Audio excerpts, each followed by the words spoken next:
So what is up sa inyo mga boss? So we are back with another vlog. So this is the part 2 of our drinks build. So ngayon mga boss, simulan na natin baklasin yung ating MTB. So ngayon kunin muna natin yung ating MTB para mabaklasan natin at masimulan na. So kunin na natin. Let's go!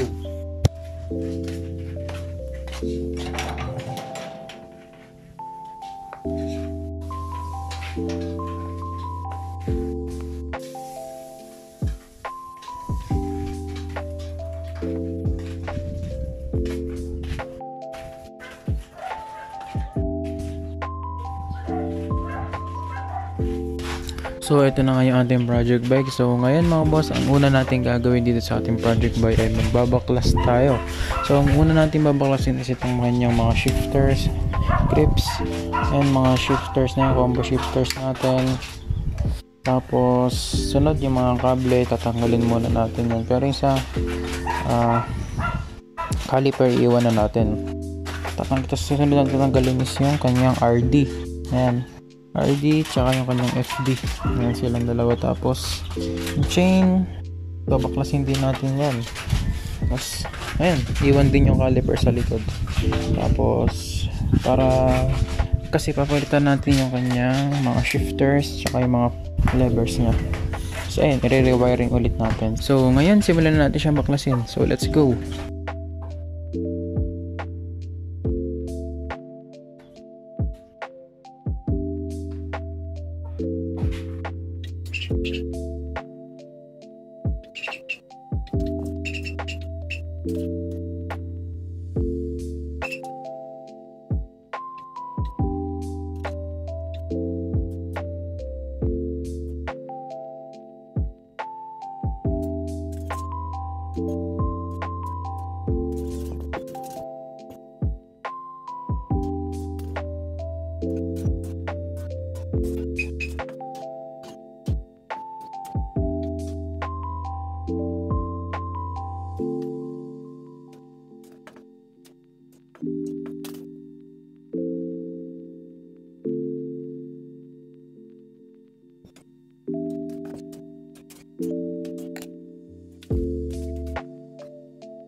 So yun, natanggalin natin yung kanyang mga grips. Ayan, ito.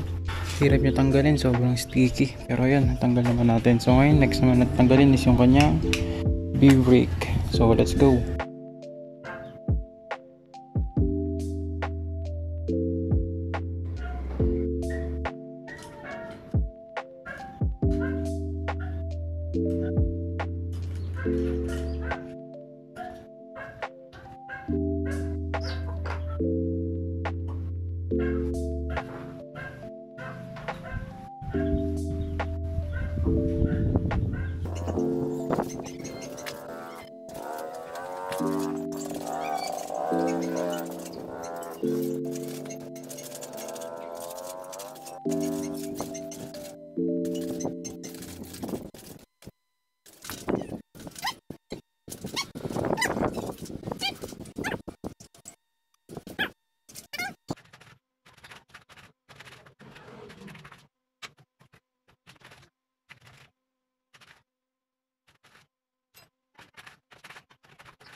So yun na mga boss, nabaklas na natin yung kanyang mga FD, RD, shifters, yung buong drivetrain and ano niya, brakes. So ito yung kanyang grips, chain, saka ito yung brake niya, yung combo shifter.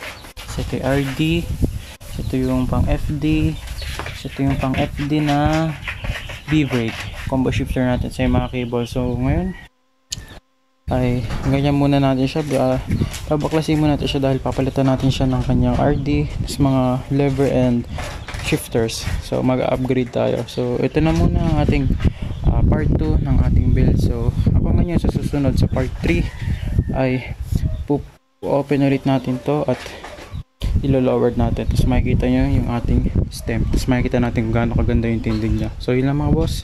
So wait for the part 3. So let's go.